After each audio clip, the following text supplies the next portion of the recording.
Za oblikovanje novega vpisa najprej klikneš gumb Dodaj nov vpis. Odpre se stran za vpis vrste aktivnosti.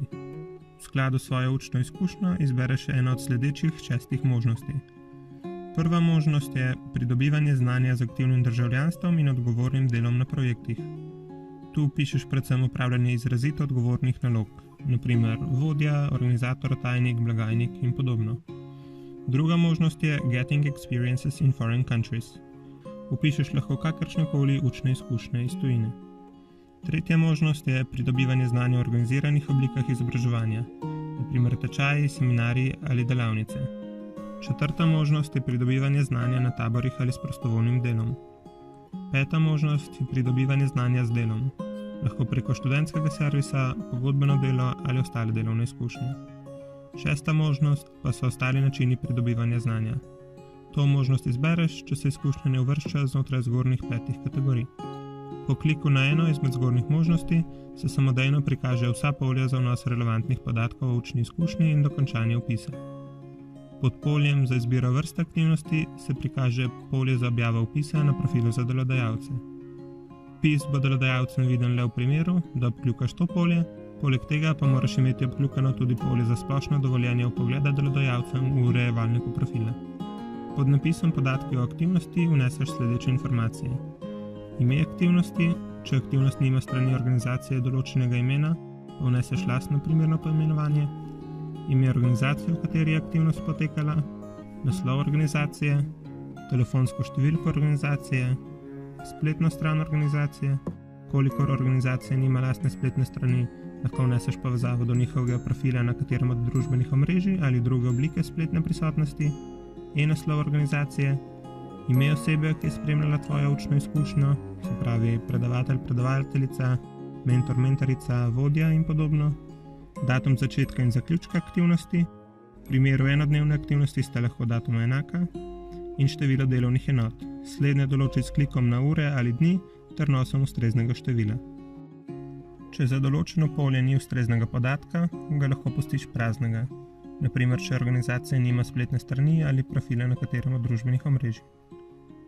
Pod napisom Opis dejavnosti jedrnato opišeš povzetek dogajanja. Točka Samovrednotenje pa je namenjena tvoji refleksiji. Opišeš lahko lastno doživljanje učnega procesa, učne rezultate v primerjavi s tvojimi pričakovanji pred aktivnostjo ter druge tebi pomembne informacije o učni izkušnji. Na področju za vnos kompetenc pri oblikovanju novega vpisa se nahaja 9 polj z nadpomenkami za določeno skupino kompetenc. Ob kliku na posamezno polje se prikažejo različni predlogi kompetenc, ki spadajo v tisto skupino. Zadnje polje z napisom Ostalo pa je namenjeno vnosu morebitnih kompetenc, ki ne spadajo v nobeno od že napisanih skupin. Poleg tega je tudi znotraj večine skupin možnost pisati nove kompetence s klikom na napis Drugo, če podani predlogi niso ustrezni. Pomembno je, da izbereš zgolj kompetence, pri katerih res opaziš lasten napredek.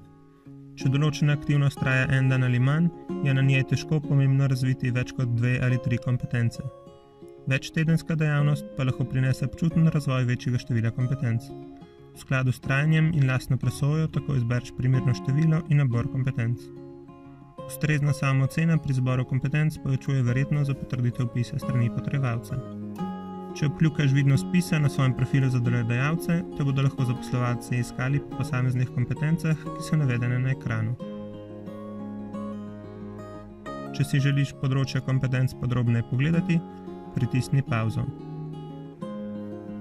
Vse predlagane kompetence lahko seveda pregledaš tudi v NFX sistemu.